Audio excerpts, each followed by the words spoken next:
चलो last class में कुछ क्वेश्चंस दिए थे, तो पहले बोल रहा हूँ बातें कोई नहीं करेगा, देखो क्लास से बाहर भेज दूंगा। आज वैसे भी वॉल्यूम कम है मेरा। 17 की पावर 256, इसकी लास्ट की 3 डिजिट निकालने को बोला था, कर लिए? आंसर मुझे याद नहीं वैसे कितना है तुम्हारा। 681 आया। चलो निकाल कर देखते हैं। इसका तरीका क्या बताया था, अगर लास्ट की 3 डिजिट निकालनी है तो इसका मतलब मुझे क्या निकालना होगा, रिमाइंडर व्हेन डिवाइडेड बाय 1000, है ना। तुम करने को इसको क्या लिख सकते हो, 17 से तो काम बनने नहीं वाला, क्योंकि बताया था 1000 की पावर तक ढूंढने की कोशिश नहीं करनी अपने को कहां तक ढूंढने, 10 के मल्टीपल में ढूंढने। तो 17 से तो काम नहीं चलेगा, 17 के स्क्वायर से काम चल जाएगा। 17 का स्क्वायर हम जानते हैं कितना होता है, तो 17 का स्क्वायर पूरे की पावर 128 कितना होता है इसका, 289 होता है ना। तो इसको लिख सकते हैं 290 - 1 पूरे की पावर 128। थोड़ा एक्सपेंड करके देखते हैं क्या बनेगा, 128C0, 290 की पावर आएगी 128, माइनस में आएगा 128C1, 290 की पावर कम होकर 127, चलता जाएगा। तो यहां तो मुझे मतलब है नहीं अभी तक, तो मेरा काम होना कब चालू होगा, जब 290 का क्यूब आ जाएगा। अब सोच के देखो 290 का क्यूब कब आएगा, जब यहां पर बनेगा 128C125 और 290 का क्यूब। इतनी बात समझ में आ रही है, इतना हुआ। नेक्स्ट टर्म क्या आएगी, 128C126, 290 का स्क्वायर माइनस 128C127, 290 की पावर 1, प्लस में आएगा 128C128, 290 की पावर 0। चेक करो, अगर मैं ब्रैकेट वाले नंबर्स की बात करूं, 10 की मिनिमम पावर जो है वो 3 है यहां पर, तो 10 का क्यूब तो कॉमन आ ही जाएगा, तो यहां से कोई रिमाइंडर मिलेगा अपने को नहीं। जो रिमाइंडर आएगा वो बाकी बचे हुए पार्ट से आएगा, तो उसी पर फोकस करेंगे अपना। अब 128C126, इसका मतलब क्या होगा, 128 127 बटे 2, 290 और 290, यही होगा। माइनस में आएगा 128 इंटू 290 प्लस 1, इतना हुआ। अब यहां से अगर कैंसिल आउट करें कितना बचेगा, 64। जैसे क्लास में पिछली बार क्लास में भी करा था एक क्वेश्चन, 2 जीरो तो आ ही रही है ना अपने पास, तो हमें एक डिजिट और चाहिए, वो कैसे ढूंढेंगे, यहां से लेंगे 4, यहां से सिर्फ कौन लेंगे 7, पूरा भी मल्टीप्लाई कर सकते हैं लेकिन वो मेहनत है फालतू की। 4 इंटू 7 से कितना आएगा, 28 आएगा, 2 भाड़ में गया, हमें चाहिए 8, 8 इंटू 9 कितना होगा, 72, 7 भाड़ में गया, 2 आया, 2 इंटू 9 कितना होगा, 18, हमें काम का कितना है 8, माइनस 128 को 290 से मल्टीप्लाई कर सकते हैं, कितना आएगा बताना, 37, चलो कोई बता रहा है 37120 आएगा, हमें तो लेकिन आखिरी की 3 ही चाहिए ना, तो 120 आ गया, और प्लस में कितना आएगा, तो सोल्व करोगे तो आंसर आ जाएगा 681, है ना, ये आंसर। तो इसकी लास्ट की 3 डिजिट 681 होगी। सॉरी, लास्ट की 2 डिजिट कितनी होगी, 81, और लास्ट डिजिट कितनी होगी, लास्ट डिजिट निकालना तो बहुत ही आसान है, वो तो डायरेक्ट यहीं से बता सकते थे, जितना 10 से डिवाइड करने पर रिमाइंडर आएगा वही होगा, तो एक्सपेंड करने की भी जरूरत नहीं है, सिंपल आ जाएगा। कोई दिक्कत हो किसी को, कल वाला समझ में आ गया था ना सबके, जो दूसरा तरीका बताया था साइकिल वाला, ठीक, वो यूज कम होता है लेकिन जहां पर यूज होगा वो वहां पर सिर्फ वही यूज होगा, बाइनोमियल से बहुत गंदा काम हो जाएगा। चलो और बताओ, और कौन सा दिया था, 18 की पावर 17, 17 की पावर 16, किससे डिवाइड करना था, आंसर आया कितना आएगा, सही है। चलो वो मैं करवा रहा हूं, फिर इकट्ठा नोट कर लेना। तो हमें कहा गया था कि 18 की पावर 17, 17 की पावर 16, इसको 7 से डिवाइड करेंगे तो रिमाइंडर कितना आएगा। पहले तो ये बताओ, जो नंबर लिखा हुआ है और ये नंबर, दोनों में फर्क पता है ना क्या है, फर्क है भी या नहीं है, फर्क है, फर्क क्या है, पहले 18 की पावर 17 होगी, फिर पूरे नंबर की पावर 16 होगी। जब इस तरीके से लिखा हो तो पावर्स मल्टीप्लाई हो जाती हैं, लेकिन यहां पर क्या है, पहले पावर की पावर है फिर वो 18 की पावर में आ रहा है, तो इन दोनों में फर्क है, पहले तो ये समझना, ठीक है। इसके बाद चलो देखो, तो बेस कितने हैं हमारे पास, 18, तो साइकिल बनाना सिखाया था, 18 की पावर 1 को 7 से डिवाइड करोगे, कितना रिमाइंडर आएगा? 4। 4 सबसे इंपॉर्टेंट है, बार बार 4 से मल्टीप्लाई करेंगे। 4 का स्क्वायर कितना होगा? 16, 7 से ऊपर चला गया, दोबारा फिर डिवाइड करोगे, कितना आएगा? 2। 2 इंटू 4 कितना होगा? 8। 8 को 7 से करोगे, साइकिल रिपीट कर जाएगा, कितने के बाद रिपीट करेगा? सॉरी, अगला स्टेप क्या बताया था? अगला स्टेप बताया था जो पावर आ रही है उसको डिवाइड करोगे साइकिल की लेंथ से, जितने के बाद रिपीट करे उस उतने से। तो ये तो स्टेप 1 हुआ। स्टेप 2 क्या होगा? स्टेप 2 में अब 17 की पावर 16 को डिवाइड करेंगे 3 से और क्या निकालेंगे? रिमाइंडर। आसान है, इसमें साइकिल बनाने की जरूरत नहीं है, क्योंकि 17 में देख सकता हूं कितने, 18 माइनस 1 की पावर 16, कितने से डिवाइड करने? तो रिमाइंडर कितना आ जाएगा? 18 तो डिवाइड हो ही रहे ना 3 से, कौन नहीं हो रहा? -1। -1 की पावर 16 कितना होगा? 1 होगा, तो रिमाइंडर आ गया 1। अब रिमाइंडर आ गया, बताया था पावर को साइकिल की लेंथ से जब डिवाइड करोगे उस पावर के कोरेस्पोंडिंग जो रिमाइंडर होगा वो आंसर होगा। तो आंसर है कितना? 4। पल्ले पड़ा क्या करे? बस 2-3 स्टेप है, उनका ऑर्डर याद रखना है बस, कि पहले क्या करना है बाद में क्या करना है। आ गया इतना हो। चलो और कौन सा दिया था? एक और भी दिया था नहीं? लोअर थे, क्या था? ये प्रूव करना था, तो ये भी आसान है, कुछ नहीं करना आपने को। 6 को हम क्या लिख सकते हैं? 1 + 5 की पावर n, या फिर कह लो, चलो ये लिख लो 1 + 5 की पावर n। माइनस में 5n, माइनस में 1 तो दिए ही हुए, अगर इसको एक्सपेंड करेंगे तो क्या आएगा? nc0 5 की पावर 0 प्लस nc1 5 की पावर 1 प्लस nc2 5 की पावर 2 प्लस nc3 5 की पावर 3, चलता जाएगा। कहां तक चलेगा? ncn 5 की पावर n। अच्छा, माइनस में क्या लिखा हुआ है? 5n, माइनस में लिखा हुआ है 1। nc0 की वैल्यू कितनी होती है? कटेगा 5 इंटू nc1 कितना आएगा? 5n, ये भी कटेगा। बाकी जो टर्म्स बची हैं इनमें से 5 का स्क्वायर कॉमन ले सकते हो। 5 का स्क्वायर कॉमन लोगे तो कितना बाहर आएगा? 25। अगर 25 बाहर आ गया तो अंदर कितना बचेगा? nc2 प्लस nc3 इंटू 5 की पावर 1। तो सोच के बताओ, अगर मैं बोलूं कि ये पूरा नंबर 25 का मल्टीपल है तो सही होगा? 25 को मल्टीप्लाई करके आ रहा है तो 25 का मल्टीपल होगा, तो 25 से तो डिविजिबल होगा ही होगा ना एटलीस्ट, तो डिविजिबल बाय 25। ये आंसर है, मतलब ये प्रूव हो गया। कोई दिक्कत किसी को ना समझ में आए? नोट करो।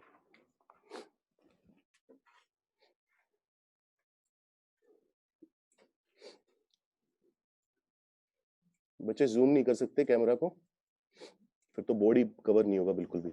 तो पिछली क्लास में भी तो ऐसी क्लास हुई होगी ना, या सर थोड़ा बड़ा लिख रहे थे? थोड़ा बड़ा लिख रहे थे सर? केमिस्ट्री है ना, केमिस्ट्री में चल जाता है। मैथ्स में बड़ा लिखने लग गया तो चलो नोट करो इतनी देर जल्दी। कोई डाउट है, कुछ नहीं समझ में आया तो पूछ लो। तो और कौन सा दिया था? किसको किससे डिवाइड करें?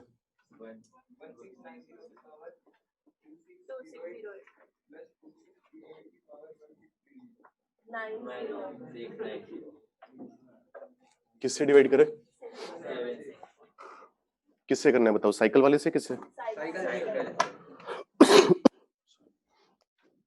पहले 1690 को डिवाइड कर लो, 1690 की पावर 1 को 7 से करो, कितना रिमाइंडर आएगा? पक्का 3 आ रहा है? तो 3 आ गया। बार बार अब किससे मल्टीप्लाई करोगे? 3 से, तो 1690 की पावर 2, 3 इंटू 3 9 होगा। 2 आ रहे हैं? अच्छा हाँ, वो तो 2 आ गया, हाँ ठीक है। 6 आएगा फिर,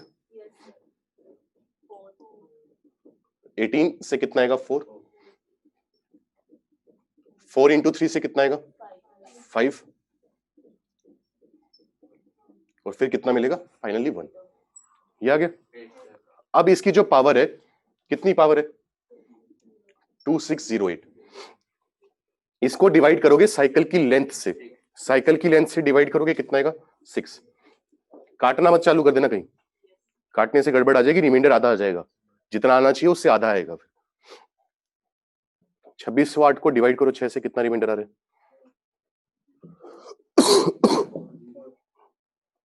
20 कितना आएगा? 1828 4 आएगा। तो पावर 4 के लिए रिमाइंडर कितना आ रहा है? 4। तो यहां से तो रिमाइंडर आ गया 4। ये काम करवाया था। अब इसको करेंगे। 2608 को अगर 1 से करा जाए कितना आएगा? 4 आ रहा होगा शायद। तो बार बार किससे मल्टीप्लाई करेंगे? 4 से। 4 इंटू 4 कितना होगा? 16। 16 को फिर 7 से करोगे तो कितना आएगा? 2। 2608 पूरे की पावर 3। 2 इंटू 4 से कितना आएगा? 1। इसका साइकिल की लेंथ 3 है, तो पावर जो है 1690, इसको डिवाइड करोगे 3 से, कितना रिमाइंडर आएगा? 1 आ रहा होगा शायद। इसको इससे डिवाइड करने पर रिमाइंडर 1 आ रहा होगा शायद। 1 आ रहा है। तो पावर 1 के लिए कितना मिल रहा है? 4। तो यही आंसर होगा। पढ़ रही है बात पल्ले?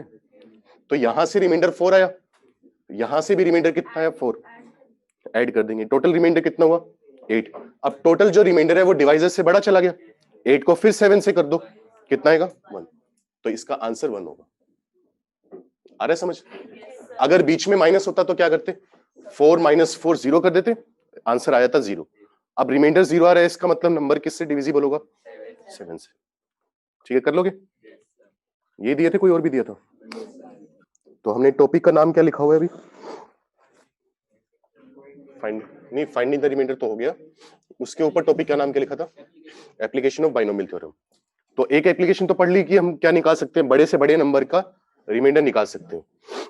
वैसे ही हमारे पास कुछ और टाइप के क्वेश्चंस आते हैं एप्लीकेशन ऑफ बाइनोमियल थ्योरम के अंदर ही, अब उसकी बात करेंगे।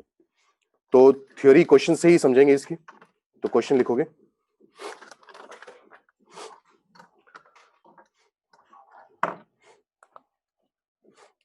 If n is equal to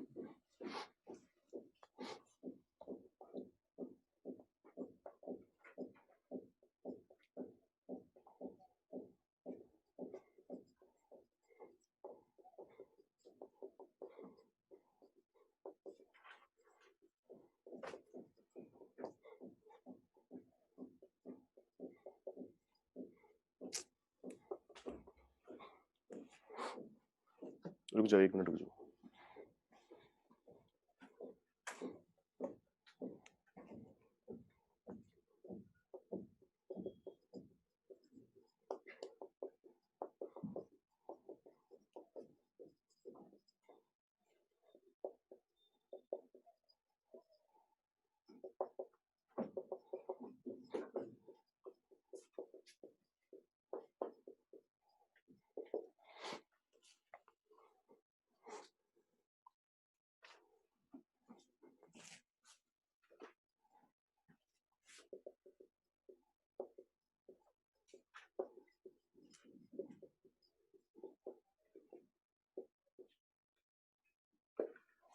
तुमने अगर बुकलेट पन्ने पलट कर देखे होंगे तो ऐसे क्वेश्चन मिले होंगे तुम्हें।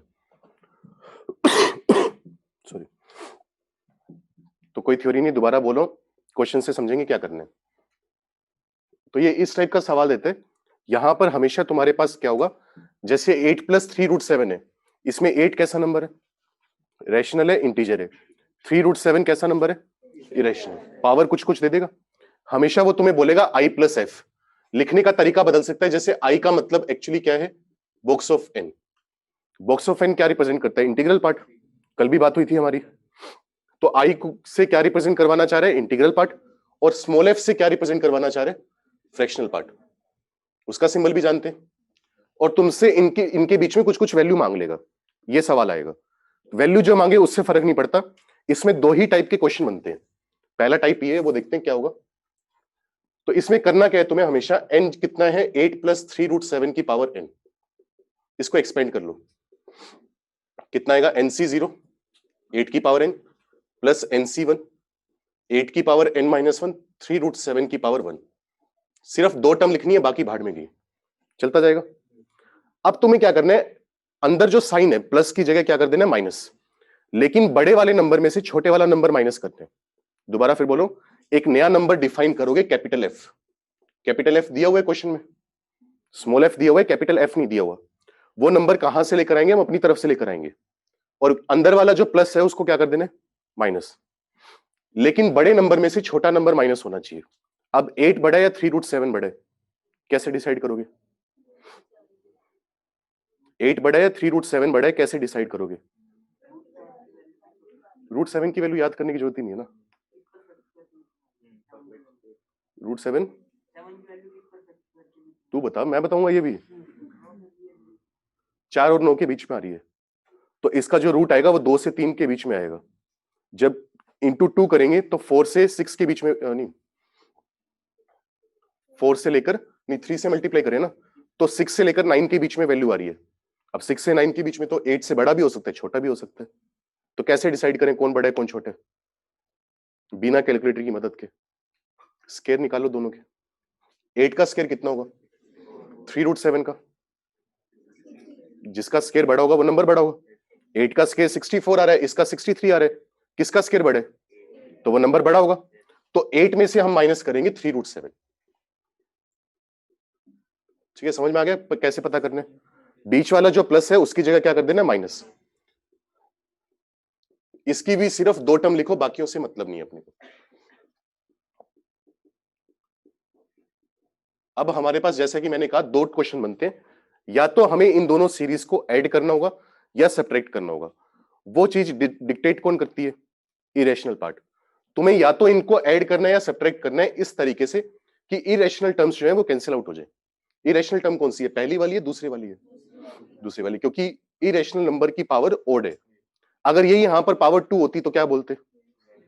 रैशनल है, कोई दिक्कत नहीं है, काम किए। तो इस टर्म को गायब करने के लिए ऐड करें या सब्ट्रैक्ट करें? ऐड करेंगे। तो हम क्या करेंगे? Capital N plus capital F, ये वाली टर्म्स कटनी चालू होंगी। एक बचेगी एक कटेगी, एक बचेगी एक कटेगी। जो बचेंगी वो कितनी बार आएंगी? 2 बार। NC0 8 की पावर एन प्लस NC2, बताया था ना ये वाली चीज। 3√7 की पावर कितनी आएगी? 2। ये रैशनल नंबर है इरेशनल है? क्योंकि रूट का स्क्वायर है, चलता जाएगा। अब मैं ये कह सकता हूं कि ब्रैकेट के अंदर जो नंबर लिखा हुआ है वो एक इंटीजर नंबर लिखा हुआ है। इंटीजर इंटू 2 करेंगे तो क्या आएगा? इवन इंटीजर आएगा। हालांकि इस क्वेश्चन में काम का नहीं है, कभी कभी पूछ लेता है, अभी जो क्वेश्चन करेंगे उसमें पूछेगा। इवन इंटीजर है। अब इसमें तुम्हें क्या काम करना होगा? एन का मतलब क्या है? Capital I plus small F, यही है ना? चेक करो, प्लस में कितना लिखा हुआ है? Capital F, equal to integer आ रहा है या नहीं आ रहा? आ रहा है। अब तुम कमेंट करोगे स्मॉल एफ और कैपिटल एफ की वैल्यू पर। स्मॉल एफ क्या है? किसी नंबर का फ्रैक्शनल पार्ट है। याद करो, सर ने लिखवाया होगा फ्रैक्शनल पार्ट की वैल्यू कहां से कहां तक होती है? 0 से 1 होती है। 1 हो सकती है, 0 हो सकती है, बिल्कुल हो सकती है। कैपिटल एफ की बात करो, 8 माइनस 3√7, 3√7 कितना होगा? 7.8 7.9 होगा। 8 में से ये नंबर माइनस करोगे तो 0.1 0.2 आएगा। उसकी पावर n करोगे, जैसे मान लो 0.2 आ गया, उसकी पावर n कर रहे हो। 1 से बड़ा नंबर होगा, 1 से छोटा नंबर होगा? 1 से छोटा नंबर होगा, और वो हमेशा होगा, हर क्वेश्चन में होगा जो अभी 3-4 करने वाले हैं। तो कैपिटल एफ की वैल्यू 1 से 0 के बीच में आएगी।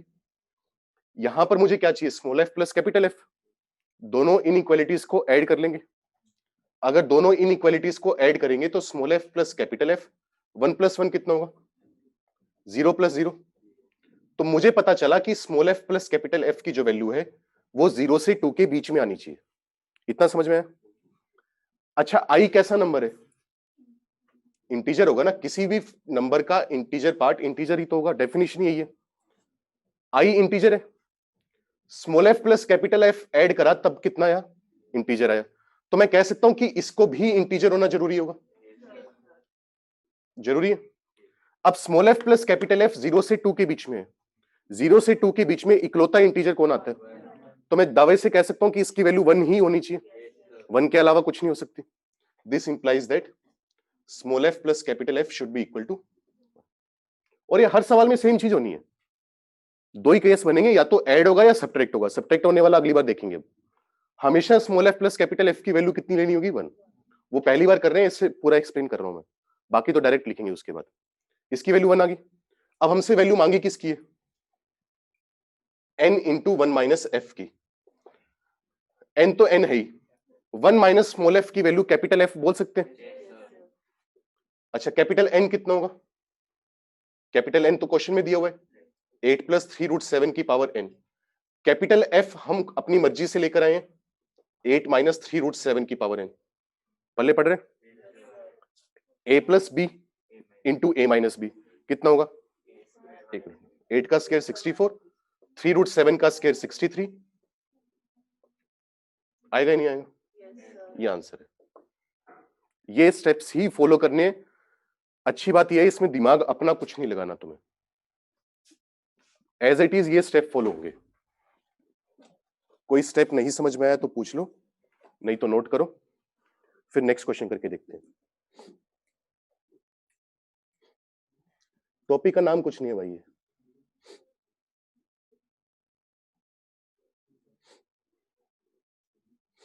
सर रेंज वाले पार्ट से दोबारा बता दो। रेंज हमने ये बोली है फ्रैक्शनल पार्ट जो होता है वो हमेशा 0 से 1 के बीच में होता है। जो यहां पर नंबर है 8 माइनस 3√7 वो 0.2 0.3 होगा। मान लेते हैं 0.2 है, एग्जैक्ट से मतलब नहीं है। 0.2 की पावर 1 0.2, 0.2 का स्क्वायर करेंगे कितना आएगा? 0.04, 0.2 का क्यूब करेंगे कितना आएगा? 0.008। जैसे जैसे पावर बढ़ाते जाएंगे वैसे वैसे नंबर कम होता जाएगा, तो 1 से छोटा ही होगा। और पॉजिटिव नंबर की पावर रख रहे हैं तो 0 से तो बड़ा ही होगा ना। तो इसलिए हम कह सकते हैं कि कैपिटल एफ 0 से 1 के बीच में आएगा, हमेशा होगा दावे के साथ। जब दोनों को ऐड करेंगे तब क्या आएगा? 1 प्लस 1 2, 0 प्लस 0 0, 0 से 2 के बीच में इकलौता इंटीजर 1 आता है, तो हमने कह दिया इसकी वैल्यू को 1 ही होना पड़ेगा, इसके अलावा कोई ऑप्शन नहीं है इसके पास। ठीक है, ये बात करनी है। हालांकि बुकलेट में तुम्हारे एक क्वेश्चन दिया हुआ है शायद, अगर मुझे सही याद है, उसमें गड़बड़ है। उसमें अगर तुम ये तरीका लगाओगे तो आंसर आ जाएगा, लेकिन जो कैपिटल एफ बनता है ना वो 1 से बड़ा बनता है। बाकी वो सर डिस्कस करवाएंगे तो पता चल जाएगा, शायद बुकलेट का ही है वो। भाई 3√7 की वैल्यू कितनी आएगी? 700 का रूट लगभग कितना होगा? मोटा मोटा 25 और 26 के नहीं, 26 और 27 के स्क्वायर के बीच में आ रहा है, तो 2.6 से लेकर 2.7 के बीच में वैल्यू होगी। मान ली 2.7 है, 2.7 इंटू 3 करेंगे कितना आएगा? या 2.6 मान ले, सॉरी 2.7 तो नहीं होगी, 2.6 मान ले, 2.6 इंटू 3 करेंगे कितना आएगा?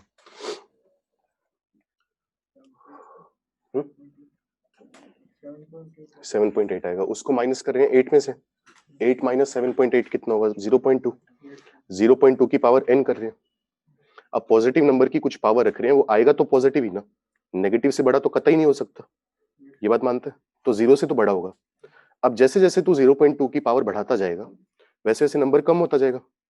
अगर पहले से 0.2 1 से छोटा है तो पावर बढ़ाएगा तो और भी छोटा होता जाएगा, तो 0 से बड़ा आएगा पक्की बात है, और 1 से छोटा आएगा। लेकिन हमें एग्जैक्ट वैल्यू से दूर दूर तक कोई मतलब नहीं है, निकाल भी नहीं सकते क्योंकि उसने n नहीं दिया हुआ। हमें सिर्फ रेंज में मतलब होता है कि वैल्यू कहां से कहां तक के बीच में लाई करेगी, बाकी कोई मतलब नहीं। ठीक है, और इसका जो सेकंड,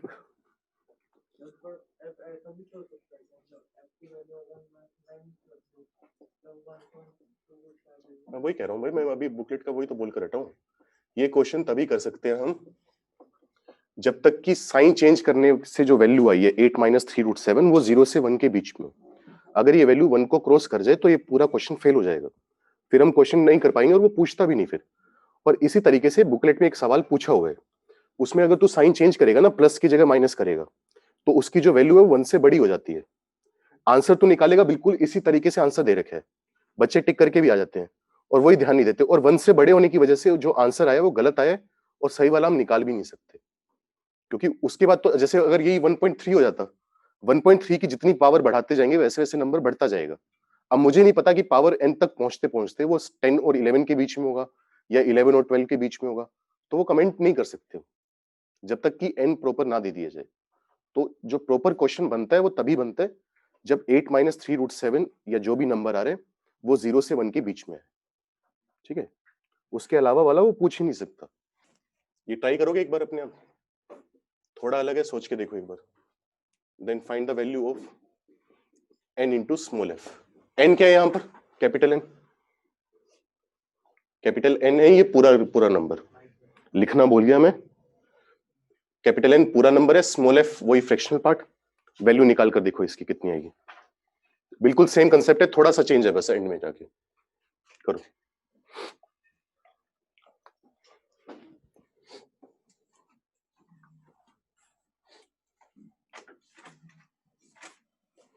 हाँ योगेश, 3√7 माइनस 8 करके भी आंसर ला सकते थे, लेकिन उस पचड़ों में पढ़ते नहीं अपने, क्योंकि अगर तू 3√7 माइनस 8 करेगा तो वो नेगेटिव नंबर आएगा। अब तू कैपिटल एफ की वैल्यू जो है वो -1 से 0 बोलेगा, 0 से 1 बोलने की बजाय। फिर तू माइनस करेगा, फिर रेंज वही आएगी, आंसर तो सेम आने, लेकिन वो फिर चेंज करेगा तो पूरी कहानी बदल जाएगी। मैथ्स में बहुत कम टॉपिक ऐसे हैं जिनमें डायरेक्ट याद करके हम हमेशा आंसर निकाल सकते हैं। गिने चुने में है तो क्यों अपना काम और खराब करना चाह रहे हैं। तो यही सही है, एक फिक्स पैटर्न ही फॉलो कर लो, बाकी दिक्कत नहीं है। जो तरीका बता रहे हैं उससे भी आंसर आएगा, सेम आएगा।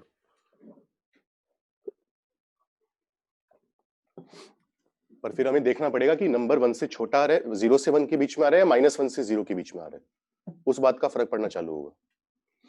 और उसमें फिर एक पंगा और भी आएगा, अगर नेगेटिव नंबर की पावर n कर रहे हैं तो डिपेंड करेगा कि n इवन है या ओड है। इवन हुआ तो पॉजिटिव आएगा, ओड आएगा तो -1 आएगा। फिर -1 से 1 की बात करनी पड़ेगी, तो दिक्कतें बहुत सारी आ जाएंगी। निकाला है हमने, गिवन कहाँ है? सिर्फ आई पता था इंटीजर है, बाकी चीज तो हमने करी है अपने आप। कैपिटल एफ अपनी मर्जी से लेकर आए हैं, उसके बाद हमने देखा कि ऐड करना है या माइनस करना है, ऐड करने से पता चला। फिर हमने देखा कि ये इंटीजर है, ये इंटीजर है, तो इसको भी इंटीजर होना पड़ेगा। ये दिया नहीं हुआ था, हमने खुद सोचा अपने आप और फिर आगे काम करा। अच्छा यहाँ पर ये बोल दो आई, चलो एक चीज और सुन लो, अगर मैं तुमसे बोल देता प्रूव करो कि आई ओड इंटीजर है, कर सकते हो? ओड इंटीजर है आई, कोई दिक्कत नहीं। आई +1 करने से इवन इंटीजर आ रहे, हालांकि यहां पर इस सवाल में फर्क नहीं पड़ता था, तो मैंने सीधा इंटीजर लिख लिया। आई +1 करने से इवन इंटीजर, तो आई ओड ही तो होगा, ओड में 1 ऐड करोगे तभी तो इवन आएगा, तो ये भी कह सकते हैं। तो वेरिएशन दे सकता है, प्रोसेस सेम होगा। भाई एन और एफ को ऐड इसलिए करें ताकि इरेशनल टर्म्स गायब हो जाए, क्योंकि इंटीजर इंटीजर वाली बात तभी बोल पाया ना जब राइट हैंड साइड में इंटीजर है। अगर मैं माइनस करता तो क्या होता, ये वाला पार्ट इरेशनल आता, फिर कमेंट सॉरी, फिर कमेंट करना मुश्किल हो जाता। ये एक बात हमें कोशिश हमेशा ये होनी चाहिए कि या तो ऐड करें या सब्ट्रैक्ट करें, वो लिखा हुआ नहीं है कि क्या करना है, वो सिचुएशन टू सिचुएशन वेरी करेगा, क्वेश्चन टू क्वेश्चन वेरी करेगा, लेकिन हमें हमेशा ये करना होगा, इरेशनल पार्ट को गायब करना होगा ताकि इंटीजर आ सके। फिर हम बोल दें कि इंटीजर प्लस समथिंग इंटीजर आ रहा है, तो वो समथिंग वाला पार्ट भी इंटीजर होना चाहिए। इरेशनल आ रहा है सम, तो कुछ नहीं बोल पाएंगे अपने वाला। नोट तो कर ही लिया ना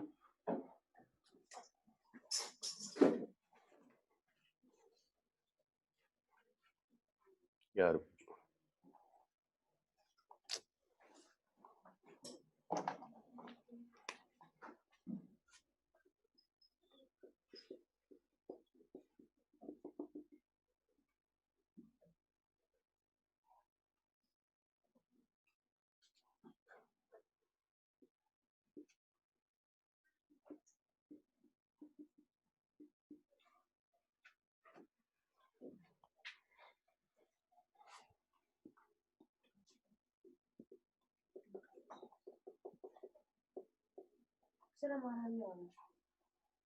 हमारा कितने लोगों का?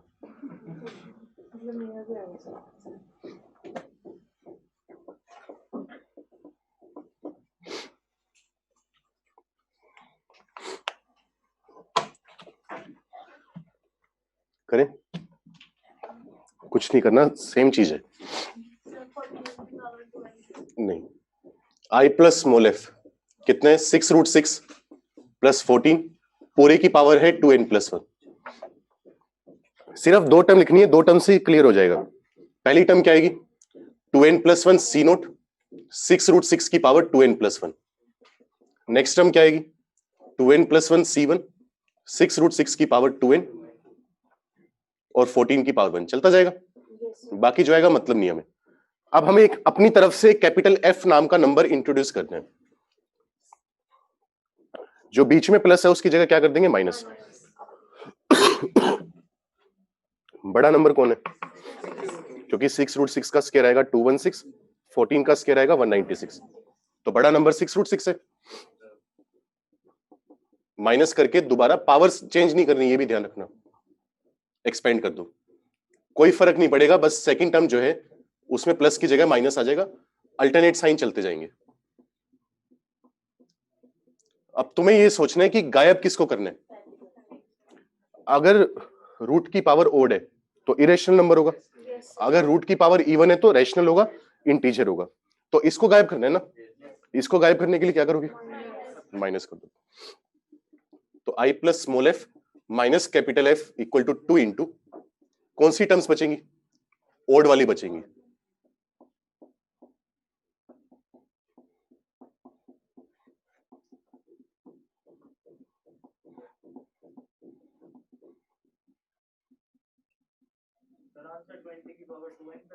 रुक जा, अब तू कितना सही ये आएगा। अच्छा, अब मैं कह सकता हूं कि राइट हैंड साइड में जो नंबर लिखा हुआ है एक इवन इंटीजर लिखा हुआ है। कह सकते हो ना ये बात? राइट हैंड साइड में जो नंबर लिखा हुआ है इवन इंटीजर है। अच्छा, कैपिटल आई जो होगा वो भी इंटीजर ही होगा। क्यों होगा? क्योंकि इंटीग्रल पार्ट है। तो मैं कह सकता हूं कि इसका भी इंटीजर होना जरूरी है। सही बात है। अब तुम किसकी रेंज निकालोगे? Small F minus capital F की। दोबारा तुम ये लिखोगे, स्मॉल एफ फ्रैक्शनल पार्ट है तो वो 0 से 1 आएगा। कैपिटल एफ उसकी वैल्यू अभी भी कितनी आएगी? 1 से 0। तुम्हें रेंज निकालनी किसकी है? Small F minus capital F. Maximum value कब आएगी? जब तुम इसको मैक्सिमम करोगे 1 और माइनस होने वाले को मिनिमम करोगे 0। अगर दो नंबर का डिफरेंस मैक्सिमम करना हो तो पहला नंबर मैक्सिमम होना चाहिए, उसमें से जितना छोटा माइनस करोगे, जितना छोटा नंबर उतना ही बड़ा नंबर आएगा। तो 1 माइनस 0 कितना मिलेगा? 1। अच्छा, इसकी मिनिमम वैल्यू कितनी आएगी? 0 माइनस 1 यानी -1। सही बात है। तो मुझे पता चला कि small F minus capital F की वैल्यू -1 से 1 होनी चाहिए। तो इस इंटरवल में इकलौती इंटीजर वैल्यू क्या आ रही है? 0 आ रही है। तो मैं कह सकता हूं कि small F minus capital F जो है वो 0 होना चाहिए। मतलब small F equal to capital F आएगा या नहीं आएगा? अब वैल्यू किसकी पूछिए? एन एफ की। कैपिटल एन तो दिया ही हुआ है अपने को, कितना दिया हुआ है? 6√6 प्लस 14 की पावर 2n प्लस 1। मैं स्मॉल एफ की जगह कैपिटल एफ लिख सकता हूं। कैपिटल एफ किसको माना है हमने? 6√6 माइनस 14 पूरे की पावर 2n प्लस 1। दोबारा a plus B, a minus B. क्या करोगे? 6√6 का स्क्वायर 216 माइनस में आएगा 14 का स्क्वायर यानी 196 पूरे की पावर। सोल्व करोगे आंसर आ जाएगा 20 की पावर 2n प्लस 1। पल्ले पड़ा क्या करें? तो ये दो ही सवाल बनते हैं, या तो इन दोनों को ऐड करना होगा। अगर ऐड करेंगे तो small F plus capital F की वैल्यू कितनी आएगी? 1। या फिर माइनस करना होगा और तब इनकी वैल्यू कितनी आएगी? 0। या तो 1 या 0, बस दो ही केस बनते हैं। तो बार बार इतना दिमाग लगाने की तुम्हें जरूरत नहीं पड़ेगी, कर लोगे। कोई दिक्कत हो किसी को? अच्छा, मैं यहां पर कह सकता हूं कि आई जो होगा वो एक इवन इंटीजर होगा। कैसे? इसकी वैल्यू तो 0 ही है ना, पता चल गया। तो आई प्लस 0 कितना होगा? Even integer. तो आई इवन इंटीजर है, वहां पर आई क्या आ रहा था? Odd integer. बस ये करना है। अब तो नोट कर ही लिखा है वो। और ऐड सब्ट्रैक्ट का भी पता लग गया कि कब क्या करना होगा। बस ये क्वेश्चन है, इसमें भी क्या करोगे? एक कैपिटल एफ का नंबर मान लोगे, बीच वाले प्लस को क्या लिख लोगे? माइनस। चेक कर लेना, ऐड करना है सब्ट्रैक्ट करना है। अगला जो क्वेश्चन है इसमें थोड़ा दिमाग लगाना पड़ेगा, ये भी करके आना। Prove that the integer just above. Integer just above का मतलब क्या हुआ? मान लो अगर 3.1 3.4 है तो 3.4 से जस्ट पहले कौन सा इंटीजर आता है? 3 आता है, तो उसके जस्ट बाद कौन सा आएगा? 4। समझ रहे हो? अगर मैं बोलूं 9.8 है, इसके जस्ट बाद वाला इंटीजर कौन होगा? 11.1 का 12। तो आसपास वाला नहीं ढूंढना, बड़ा ही ढूंढना है हमेशा, जैसे बॉक्स में छोटा ढूंढते हैं। Just above √3 + 1 raised to the power 2n is divisible by 2 raised to the power n + 1। ये दो क्वेश्चन है, दोनों घर से करके लाओगे। अब हमारे पास एक इंपॉर्टेंट रिजल्ट आता है, उतना ही इंपॉर्टेंट है नहीं वैसे, बाइनोमियल के पॉइंट ऑफ व्यू से है। असल में होता ये कि मान लो तुम्हारे पास ये नंबर हो 1 + 1/n पूरे की पावर है n, तो 1 में एक नंबर ऐड हो रहा है, पावर में क्या आ रहा है, उसी का रेसिप्रोकल आ रहा है। यहां पर जो नंबर होगा उसका रेसिप्रोकल ऊपर आना चाहिए। तो हम ये कहते हैं कि इसकी जो वैल्यू होती है वो 2 और 1 के बीच में आती है, अगर n जो है वो 0 और 1 के बीच में हो। ठीक है, अगर n की वैल्यू 1 से बड़ी होगी तो इसकी वैल्यू 3 और 2 के बीच में आती है। ये रिजल्ट है। अब बाइनोमियल में जब हम बात करते हैं, असल में सुन लो थोड़ा सा, तुम्हें फिलहाल ये रिजल्ट याद रखने हैं, क्योंकि होता क्या है, इस रिजल्ट को बाइनोमियल से भी प्रूव कर सकते हैं। बाइनोमियल में जब ये रिजल्ट पढ़ाया जाता है, ऊपर वाली चीज नहीं लिखते एक तो अपने, और दूसरी बात यहां पर n को क्या लिखते हैं, नेचुरल नंबर।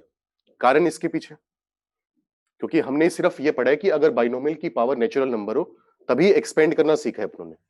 अगर यहां पर पावर 5/4 आ जाए, एक्सपेंड कर सकते हैं? फिलहाल अभी सीखेंगे, वो भी आज कोशिश करेंगे, आज ही चालू हो जाए टॉपिक, लेकिन अभी तक नहीं आता। तो हमारी कोशिश क्या होती है कि n नेचुरल नंबर हो। सही बात है। तो सॉरी, बाइनोमियल से इसको एक्सपेंड करके प्रूव करा जाता है, लेकिन वो जो तरीका है वो थोड़ा लंबा भी है, थोड़ा अजीब सा भी है और मुश्किल भी है, और किसी काम का नहीं है। तो जब 12वीं में आओगे तो एक चैप्टर आएगा एओडी नाम का, application of differentiation. Sorry, physics में थोड़ा बहुत पढ़ा होगा कि एओडी की मदद से हम ये बता सकते हैं कि फंक्शन इंक्रीजिंग है या डिक्रीजिंग है, वहां से वैल्यू निकालते हैं। क्योंकि होता क्या है, बाइनोमियल से तुम सिर्फ इतना कमेंट कर सकते हो कि 2 से 3 है, लेकिन इससे बहुत अच्छा कमेंट हम एओडी से कर सकते हैं। जैसे अभी हमने क्या करा है कि 3 से छोटा होगा ना, जब एओडी की मदद से प्रूव करते हैं तो हम ये प्रूव करने में कामयाब हो पाते हैं कि ये ई से भी छोटा होगा। ई कितने? 2.7। तो एक तो हम बोलेंगे 2.7 से छोटा होगा, और एक हम बोलें 3 से छोटा होगा, तो हमने ज्यादा रिफाइंड कर लिया ना उसे। ज्यादा एक्यूरेट कौन होगा? अब मैं कहूं 7 जो है वो 1000 से छोटा है, बिल्कुल सही बात है। लेकिन अगर मैं बोलूं कि 7 जो है वो 7.1 से छोटा है, तो 7.1 से छोटा बोलने से मुझे ज्यादा आइडिया लग रहा है। समझ रहे बात? तो अगर मैं बोलूं ई से छोटा है तो उससे थोड़ा सा ज्यादा पता लग रहा है हमें कि मैक्सिमम वैल्यू ई तक जा सकती है। अब इससे तुम क्या कमेंट कर सकते हो कि इससे तो ये पता चल रहा है कि इसकी वैल्यू 2.9 भी हो सकती है। तो वो दिक्कत किसकी है? बाइनोमियल की। क्योंकि बाइनोमियल से जब प्रूव करते हैं तो उतना एक्यूरेटली कमेंट नहीं हो पाता। तो बस याद क्या रखना है, एक तो प्रूफ करेंगे नहीं क्योंकि प्रूफ घटिया है बाइनोमियल से, डायरेक्ट रिजल्ट याद रखना है। डायरेक्ट रिजल्ट ये कि अगर n 1 से छोटा हो तो ये होगा, n 1 से बड़ा हो तो ये होगा। दूसरी बात, 1 + 1/n की पावर n जो होता है, ये एक इंक्रीजिंग फंक्शन होता है। इंक्रीजिंग से मतलब क्या हुआ? जैसे जैसे n की वैल्यू बढ़ाओगे वैसे वैसे ओवरऑल वैल्यू बढ़ती जाएगी। ठीक है, पहले पढ़ा क्या की, और ये लिखवाया, वैसे तो मैं लिखवाता भी नहीं नॉर्मली, बुकलेट में 1-2 सवाल दिए हुए हैं इसलिए लिखवा दिया बस, नहीं तो एओडी में तुम खुद प्रूव कर सकते हो। ऊपर वाले क्वेश्चन में लिखा हुआ है capital I plus small f, into में है 1 - स्मॉल f इक्वल टू 1। यहां पर कैपिटल I है और यहां पर 1 है।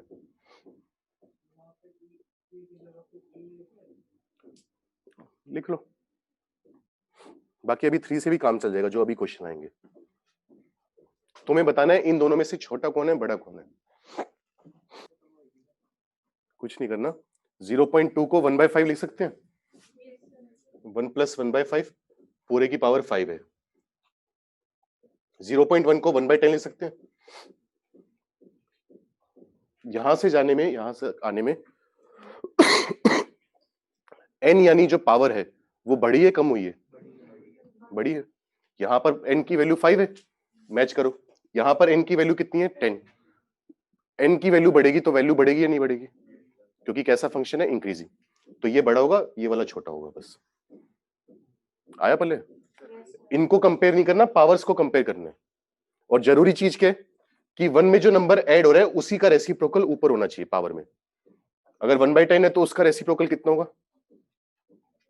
10 होगा, वो ऊपर आ गया। ठीक है, अब इसमें और क्या पूछता है? फाइंड द इंटीजर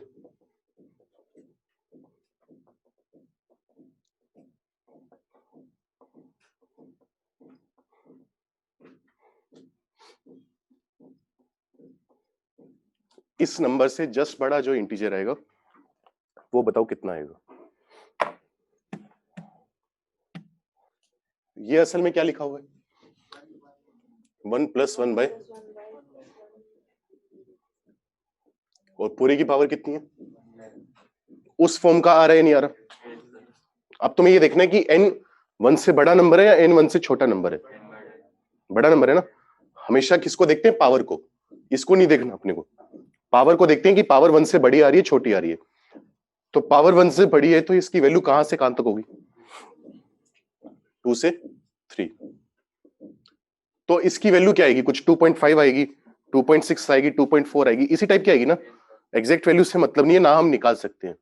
मान लो 2.5 आ रही है, तो 2.5 से जस्ट बड़ा इंटीजर कौन होगा? 3 होगा। तो वही पूछा हुआ है, तो आंसर आ जाएगा 3। पल्ले पड़ रहे हैं ना, क्या कर रहे हैं? अगर जस्ट छोटा पूछा होता तो क्या बोलते? 2। बस ये करना है।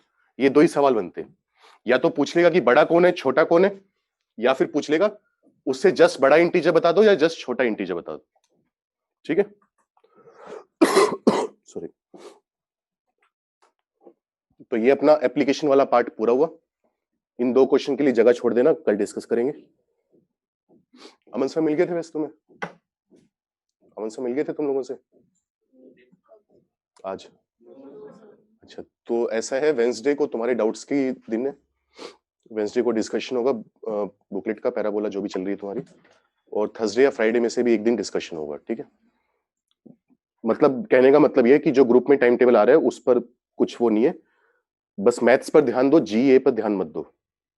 वो हम अपने आप आपस में कर लेंगे जैसे जो सेटिंग करनी होगी। तो मैथ्स की क्लास कितने बजे, बस तुम्हें इतना पता होना चाहिए। डिस्कशन है या चैप्टर की है वो टॉपिक से पता चल जाएगा तुम्हें। ठीक है, जैसे अगर तुम देखोगे तो रामानुजन में सुबह अमन सर की 3 लिखी हुई है, बाद में ए, तो उसमें से 2 ही होंगी मैक्सिमम। जब उनके चैप्टर स्टार्ट हो जाएंगे दोबारा एलिप्स हाइपरबोला, तब मेरी 1-2 हो जाएंगी, उनकी 3-4 हो जाएंगी। ठीक है, तो दोबारा फिर बोलो, जीए पर ध्यान मत देना। अब तुम नोटिस करोगे अब तक जो 15 लेक्चर हुए हैं उसमें हर जगह हमने जो पावर रखी है वो कितनी रखी है? एक नेचुरल नंबर रखी है। पावर 10 हो, पावर 100 हो, 150 हो, कुछ भी हो, नेचुरल नंबर आई है। लेकिन मान लो अब तुम्हारे पास पावर नेगेटिव आ जाए, फ्रैक्शन में आ जाए, तब कैसे काम करना है? जैसे मान लो मैं तुम्हें बोल दूं कि 1 + x की पावर 1/2 है, तो यहां पर 1/2 क्या है? फ्रैक्शन है। तो एनसीआर तो लिख नहीं सकते ना अभी तक, अभी तो एनसीआर लिख पा रहे थे, अब एनसीआर नहीं लिख पाएंगे। तो इसको एक्सपेंड करने का थोड़ा सा अलग तरीका होता है, कुछ छोटे छोटे पॉइंट्स होते हैं, वो बात करते हैं। तो टॉपिक है नेक्स्ट जो है बाइनोमियल थ्योरम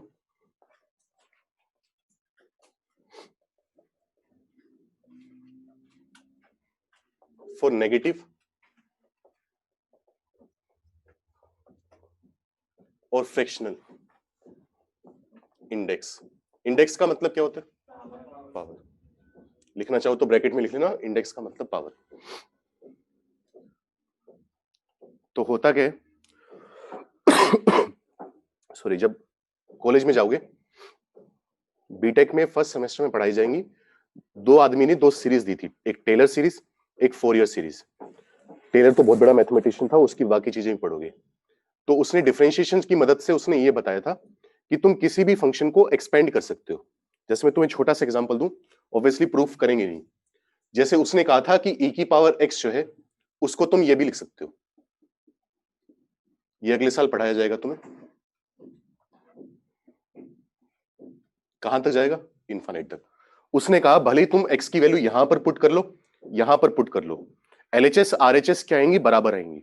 तो इससे फायदा ये होता है कि बहुत सारे फंक्शंस को हम पॉलिनोमियल की फॉर्म में लिख पाते हैं। प्रॉपर पॉलिनोमियल तो नहीं है, क्योंकि इन्फानाइट तक जाएगा तो डिग्री कितनी आएगी? इन्फानाइट, एक्स की पावर इन्फानाइट हो जाएगी ना। प्रॉपर पॉलिनोमियल नहीं है, लेकिन एक्सप्रेस कर सकते हैं।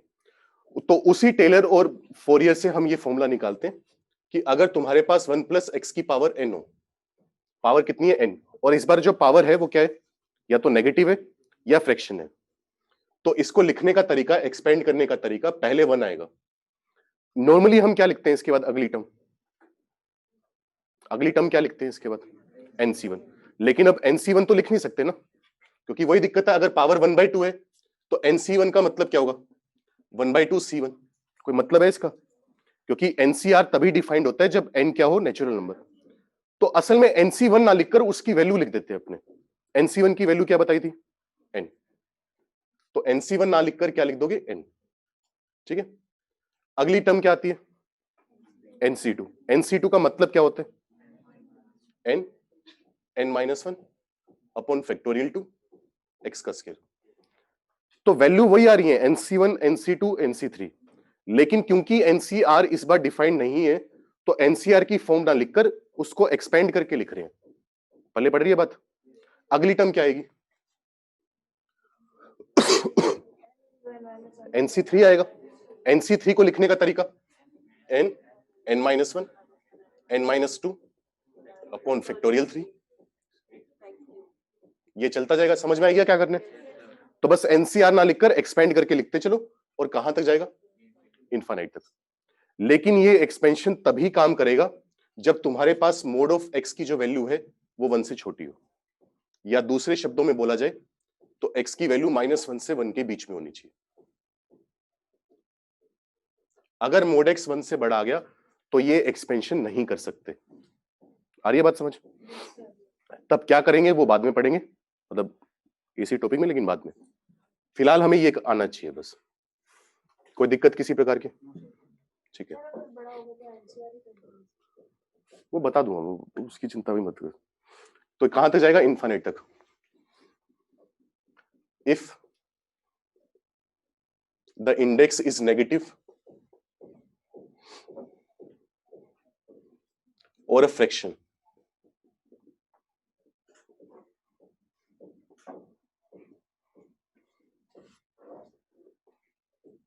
अच्छा अगर मैं तुमसे पूछूं कितनी टर्म्स आ रही हैं यहां पर? इनफाइनाइट। तो अगर इंडेक्स नेगेटिव आ गया या फ्रैक्शन आ गया, then the number of terms will be infinite. अगर n एक होल नंबर है तब कितनी आती है? n+1 बताया था। तब इनफाइनाइट नहीं आती, तब हमारे पास कितनी आएंगी? n+1। ये हुआ। अच्छा, कोफिशिएंट ऑफ x की पावर r बता सकते हो कितना आएगा? सोच के देखो एक बार। जैसे यहां पर देखो, x की पावर कितनी है? 2 है, तो n आया n-1। तो अगर x की पावर 2 है तो n-1 पर जाकर रुक गया। अगर यहां पर x³ है तो कहां पर जाकर रुक गया? 2 पर। तो अगर x की पावर r चाहिए होगी तो कहां पर जाकर रुकेगा? ये रुकेगा n-r+1। सोच के देखो, अगर 3 है तो कहां तक लेकर जाते? n-3 तक, लेकिन उससे एक बड़े पर रुक गया, n-2 पर। अगर पावर 2 है तो कहां पर रुक गया? उससे एक बड़े n-1 पर। अगर पावर r चाहिए तो कहां पर जाकर रुकेगा? n-r+1। अगर पावर 2 है तो नीचे कितना है? फैक्टोरियल 2। पावर 3 है तो कितना नीचे आएगा? ठीक है, ये याद रखना जरूरी है, ये काम आएगा बाद में। कोई दिक्कत?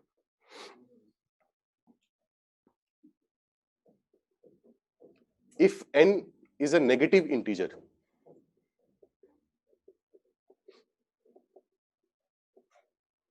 ऊपर वाला फॉर्मूला कब काम करेगा? कुछ भी हो जाए n, फ्रैक्शन में n नेगेटिव है फर्क नहीं पड़ता।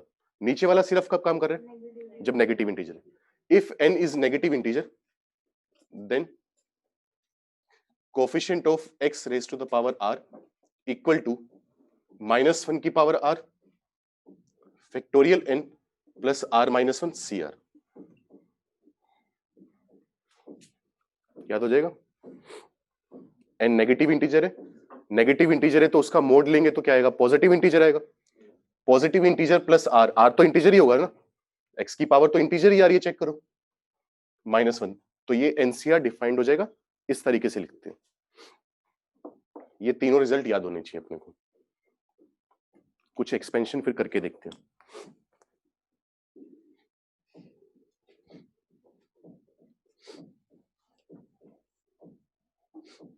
भाई सबका ब्लर आ रहा है या ये एक दो बच्चों की दिक्कत है ऑनलाइन वालों?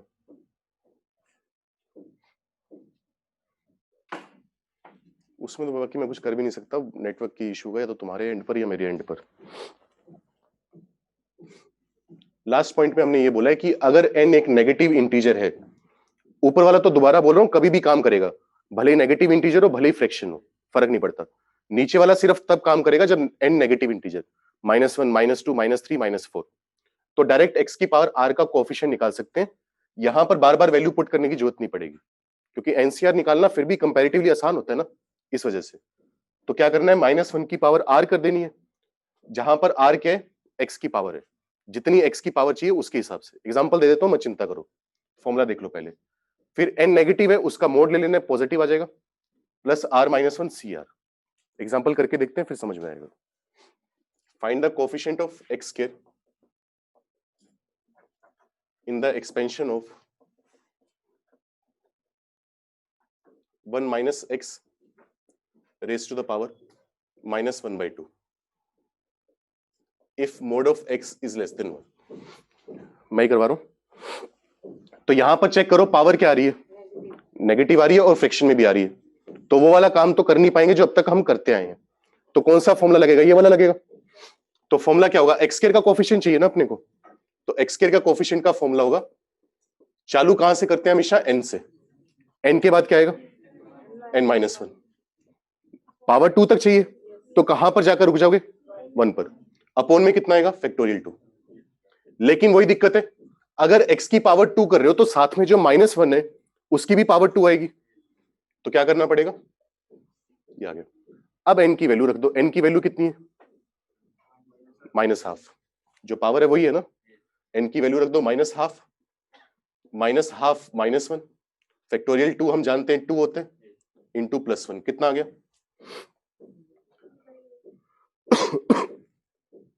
सॉरी 3 पॉइंट, ये आंसर कर लोगे, सिंपल सवाल है। चलो एक और चीज देखते हैं,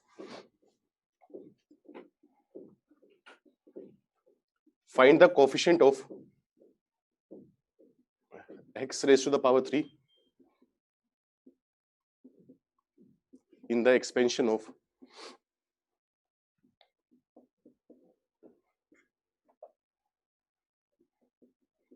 सुनो, एक बार लिखने का टाइम दे दूंगा, ये भी मैं करवा रहा हूं।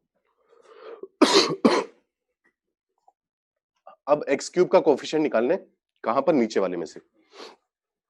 या तो तुम डायरेक्ट ये वाला फॉर्मूला लगा दो, ये तो हमेशा काम करेगा। तो अगर मेथड 1 से करें तो क्या बोलेंगे, मेथड 1 से हम बोलेंगे coefficient of x cube, x cube का चाहिए अपने को, तो पहले क्या लिखेंगे, n, फिर आएगा n-1, फिर आएगा n-2। क्यूब चाहिए तो 2 पर जाकर रुक जाएंगे, अपॉन में कितना आएगा, फैक्टोरियल 3। सही बात है। n की वैल्यू कितनी है, पावर -4, -4 रखना चालू करो, -4 इंटू -5 इंटू -6, अपॉन में कितना आएगा, 6। कट कटाकर सोच के देखो कितना बचा, पल्ले पड़ा, या तो ये आ गया, या फिर इसी में मेथड 2 लगा सकते हो। मेथड 2 क्या कहते हैं, मेथड 2 ये कहता है कि अगर तुम्हारे पास पावर जो है वो नेगेटिव इंटीजर है, सही है, नेगेटिव इंटीजर है, तो कोएफिशिएंट ऑफ x क्यूब कितना आएगा। तो ये कहता है कि तुम्हें कुछ नहीं करना, पहले n का मोड -1 की पावर r करो, -1 की पावर, x की पावर कितनी चाहिए, 3, तो r का काम कौन कर रहे हैं, 3। फिर क्या लिखोगे, मोड n, अगर n की वैल्यू कहां पर है, -4 है, तो मोड n की वैल्यू कितनी आएगी, 4, प्लस r की वैल्यू c, r का मतलब 3, -1 का क्यूब कितना होगा, 4 + 3 -1, 6 c3, 6 c3 की वैल्यू याद करवाई हुई है, 20, -20 आ गया। तो ये बताया, लेकिन ये वाला फॉर्मूला मैं ऊपर नहीं लगा सकता, क्यों नहीं लगा सकता, क्योंकि पावर फ्रैक्शन में है, पहले पढ़ रही है। अब ये वाला मेथड वहां पर थोड़ा ज्यादा अच्छा हो जाता है, मान लो मैं तुम्हें बोल दूं x की पावर 10 का कोएफिशिएंट बताओ, तो एक तो इसमें पूरा लिखना, कहां तक लिखोगे x की पावर 10 के लिए, n-9 तक, नीचे आएगा फैक्टोरियल 9, बड़ा काम हो गया ना, उसको यहां पर छोटे तरीके से बता सकते हैं, तो इसका फायदा वहां हो जाता है, ऑप्शन मैच करने आसान हो जाएंगे। कर लोगे? कुछ पूछना है पूछ लो जल्दी से, नोट करो, 5 मिनट दे रहा हूं। चलो कर लिया नोट? दोबारा फिर बोल रहा हूं, ये फॉर्मूला ना भी याद करो तो फर्क नहीं पड़ता वैसे, लेकिन काम छोटा हो जाएगा। याद कर पाओ बहुत बढ़िया, ऊपर वाला हमेशा वैलिड है। कुछ स्टैंडर्ड एक्सपेंशन है वो लिख लो, ये तो नोट कर लिया ना सबने, लेफ्ट वाला तो। कुछ स्टैंडर्ड एक्सपेंशंस हैं अपने पास जो हमें डायरेक्ट याद रखने होंगे, सीधा यूज होते हैं।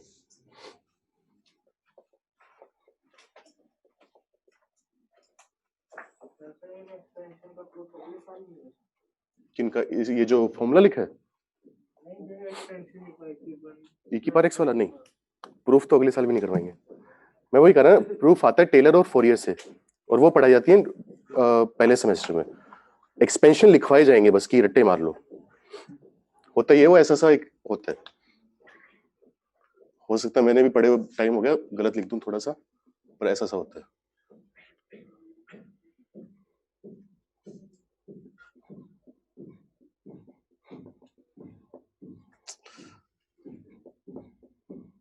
ये फैक्टोरियल 1 नहीं है, 1 1 है, बाकी एक ही बात है। तो वो बार बार डिफरेंशिएट करते जाओ, फिर वो बनता जाता है।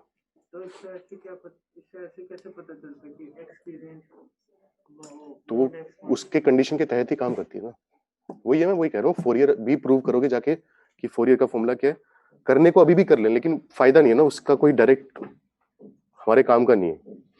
बाकी प्रूफ फिर भी थोड़े काम आ जाते हैं, तो जो सिलेबस में नहीं है वो तो क्यों ही करना।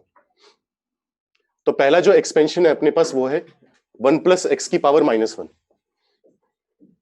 ठीक है, नेगेटिव फ्रैक्शन है। जब इसको एक्सपेंड किया जाता है तो वो आता है 1 माइनस एक्स प्लस एक्स के माइनस एक्स क्यूब, चलता जाएगा, कहां तक चलेगा। और हर एक्सपेंशन में मैं मान के चल रहा हूं कि मोड एक्स लेस देन 1 है, वो अपने आप इंप्लाइड है, ये आएगा। बस क्या है, प्लस प्लस 1 कोएफिशिएंट होंगे, अल्टरनेट साइन चलते जाएंगे। इसको तो तुम चेक भी कर सकते हो वैसे, कैसे? इनफाइनाइट जीपी, इनफाइनाइट जीपी का सम क्या होता है? ए का मतलब first term upon 1 minus common ratio, बार बार किससे मल्टीप्लाई कर रहे हैं? माइनस एक्स से। तो आंसर कितना आ जाएगा? 1/1 प्लस एक्स, वही तो लिखा हुआ है ना, तो डायरेक्ट आंसर ये आ जाएगा। और वैसे फॉर्मूला आया कहां से अभी ये फिलहाल? जो हमने जनरल फॉर्मूला लिखा है 1 प्लस एक्स की पावर n, वहां पर n की वैल्यू कितनी रख देनी है? -1। कर लोगे? ये भी तुम्हारा होमवर्क है, जाके चेक करोगे कि जो लिखाया हुआ है वो सही लिखाया हुआ है गलत लिखा हुआ है। ठीक है, 1-2 फॉर्मूले में गलत लिखूंगा तो तुम्हें बताना है कि सही क्या होगा। अगर मैं तुमसे पूछ लूं x की पावर r का कोएफिशिएंट कितना होगा, क्या बोलोगे? पैटर्न ऑब्जर्व करो, -1 की पावर r, क्योंकि चेक करो अगर पावर इवन है तो कोएफिशिएंट +1 आ रहा है, पावर ओड है तो कोएफिशिएंट कितना आ रहा है? -1। तो प्लस -1 को करने का सबसे अच्छा तरीका क्या है कि -1 को वेरिएबल पावर दे दो। जब भी पावर इवन आएगी तो +1 आएगा, पावर ओड आएगी तो -1। सेकंड आता है ये वाला, ऊपर वाले से नीचे आने में फर्क क्या पड़ेगा? जहां जहां x आएगा वहां पर -x आ जाएगा, तो 1 तो 1 ही है, इस x की जगह -x हो गया, बाहर एक माइनस पहले से है, क्या बन गया? एक्स स्क्वायर की जगह नहीं, -x का होल स्क्वायर, वो प्लस एक्स स्क्वायर ही होगा। अगला कितना बनेगा? चलता जाएगा। इसमें तुम नोटिस करो सबके कोएफिशिएंट कितने आ रहे हैं? 1 आ रहे हैं। तो अगर कोई तुमसे पूछ ले कि x की पावर r का कोएफिशिएंट प्लस, इसमें r का भी पंगा नहीं है। दोबारा इनफाइनाइट जीपी बन रही है, सम चेक कर सकते हो, कर लेंगे। तीसरा रिजल्ट जो आता है वो आता है 1 प्लस एक्स की पावर -2, इसका आता है देखो क्या होगा? 1 माइनस 2x प्लस 3x के माइनस 4x क्यूब। पैटर्न पता चल रहा है? अगर पैटर्न समझ में आया तो अगली टर्म बताओ, अगली टर्म बताओ। 5x की पावर 4 कहां तक जाएगा? पैटर्न क्या चल रहा है? अरे वो प्लस ही लिख देते हैं ऐसे, उसका फर्क नहीं पड़ता, लिखने में प्लस ही लिखते हैं, ये लो, ठीक है। तो अल्टरनेट साइन चल रहे हैं और जो कोफिशिएंट चल रहे हैं वो किस में चल रहे हैं? एपी में। तो एक तरह से क्या लिखी हुई है ये सोच के देखो, एजीपी 1 2 3 4 5 एपी में बार बार किससे मल्टीप्लाई कर रहे हैं? -1 से या -x से। एजीपी का सम निकालना आता है, करके देखोगे यही आएगा। अगर कोई तुमसे पूछ ले कि कोफिशिएंट ऑफ x की पावर r बताओ कितना होगा, तो तुम नोटिस करोगे पहले तो अल्टरनेट साइन चल रहे हैं। अल्टरनेट साइन वाली चीज लाने का तरीका क्या है? -1 की पावर r।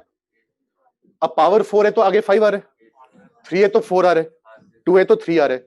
अगर पावर r होगी तो कितना आएगा? पल्ले पड़ रहे? ठीक है, बाकी फॉर्मूले सही लिख रहा हूं, गलत एक भी नहीं है इनमें से, लेकिन घर जाके एक दो निकाल कर देख लेना, प्रैक्टिस कर लेना, थोड़ी आदत हो जाएगी एक्सपेंड करने की। इसमें क्या होगा? जैसे यहां पर ऊपर नीचे माइनस माइनस था तो सारा प्लस का हुआ था, यहां पर बीच में माइनस कर दिया, ऊपर भी माइनस है तो क्या होगा? सारा प्लस का आ जाएगा। कोफिशिएंट बेसिकली वही रहेंगे। 5x की पावर 4 कहां तक जा रहे हैं? इनफाइनाइट तक। अगर कोई तुमसे पूछ ले कि x की पावर r का कोफिशिएंट बताओ, ये आ जाएगा। अगला किसका होगा? 1 प्लस x की पावर -3। चलो तुम बताओ अगली टर्म क्या आएगी? माइनस नहीं। 1 से 3 में कितने का डिफरेंस आया? 2 का। 3 से 6 में कितने का डिफरेंस आया? 3 का। जो डिफरेंस है वो खुद एपी में है। पहले 2 का डिफरेंस आया, फिर 3 का आया, अब कितने का आएगा? 4 का। माइनस में कितना आएगा? 10x3। अब कितने का डिफरेंस आएगा? 5 का। तो प्लस का 15 x की पावर 4 चलता जाएगा। कहां तक जाएगा? इंफिनिटी तक। अगर कोई तुमसे पूछ ले कोफिशिएंट ऑफ x की पावर r, तो -1 की power r, r+1, r+2 upon factorial 2 कह लो या 2 कह लो, एक ही बात है। ठीक है, तुम नोटिस करोगे जब जब बीच में प्लस आ रहे हैं तो अल्टरनेट साइन चल रहे हैं, याद रखने में आसानी होगी। और फाइनली फॉर्मूला किसका आएगा? अब क्या होगा?